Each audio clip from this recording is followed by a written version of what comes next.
News. Good morning. It is just about 10 o'clock, and we interrupt programming as we continue to follow breaking news. Two Racine police officers shot during a standoff. Racine Police Chief Maurice Robinson here with an update. Let's listen in. Going to be okay, but the event that brings us here gives me a great deal of displeasure. I will give you the officers' names and conditions at the end of my statement, and at the end I'll take 3 questions. So, I promise you that's not my hair. At approximately 10:46 p.m., a call was received at Racine County Dispatch regarding a civil dispute between a man and a woman. The woman had been put out of her house and their 2 children remained inside.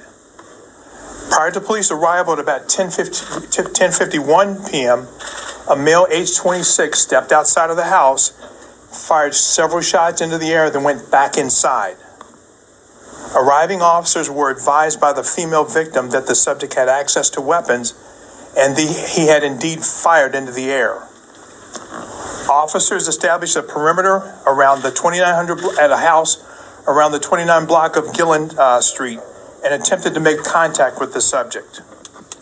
While speaking with the female victim, officers were advised that the subject had talked about suicide earlier in the day.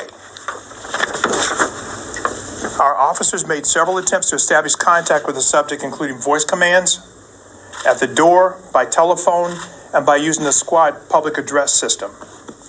At approximately 11:51 p.m., while attempting to establish contact at the back door, a 3-year-old female appeared and she was escorted safely away to her mother. Shortly afterwards, the subject presented himself at the back door and threatened to shoot officers.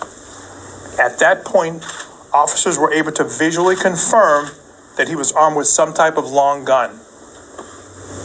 At approximately 12:51 a.m., the subject fired multiple shots out of the window with what appeared to be a shotgun at Sergeant Tom DeBaker, Sergeant Joe Berenda, Officer Dan Wasman, and Officer Ben Iden. Officers returned fire with patrol rifles and a handgun. The subject was not struck. Officer Iden sustained facial injuries, and Sergeant Berenda sustained a shoulder injury. It's believed that the injuries were the result of birdshot pellets. The officers stayed on the scene despite their injuries. They stayed despite their injuries.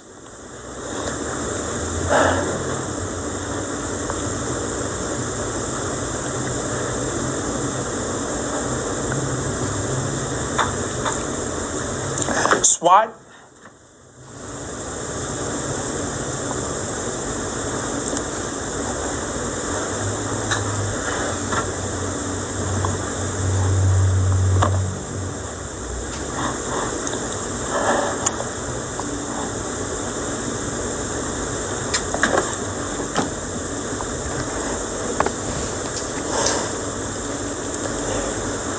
and crisis negotiation team members had been activated, and they were en route when the shots were fired.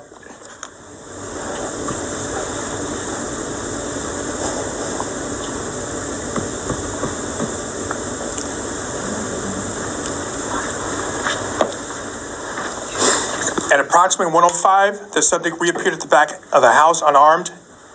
He engaged officers in conversation and surrendered at approximately 1:22 hours.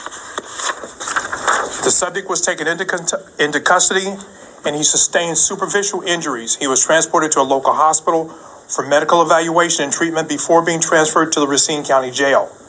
Criminal charges are pending for multiple counts of attempted homicide,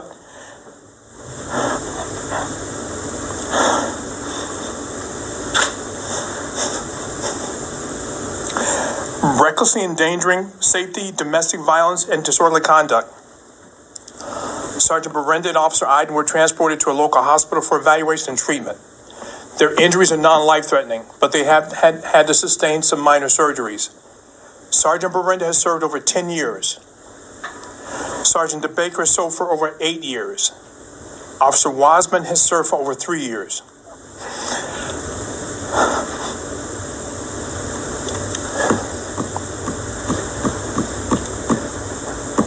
And Ben Iden for 1 year.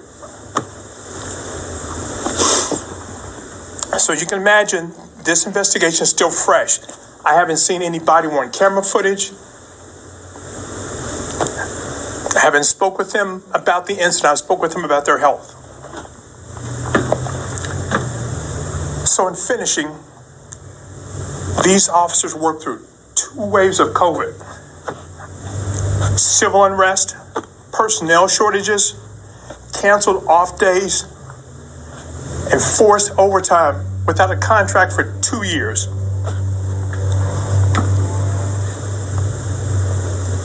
They show up every day to protect the citizens here.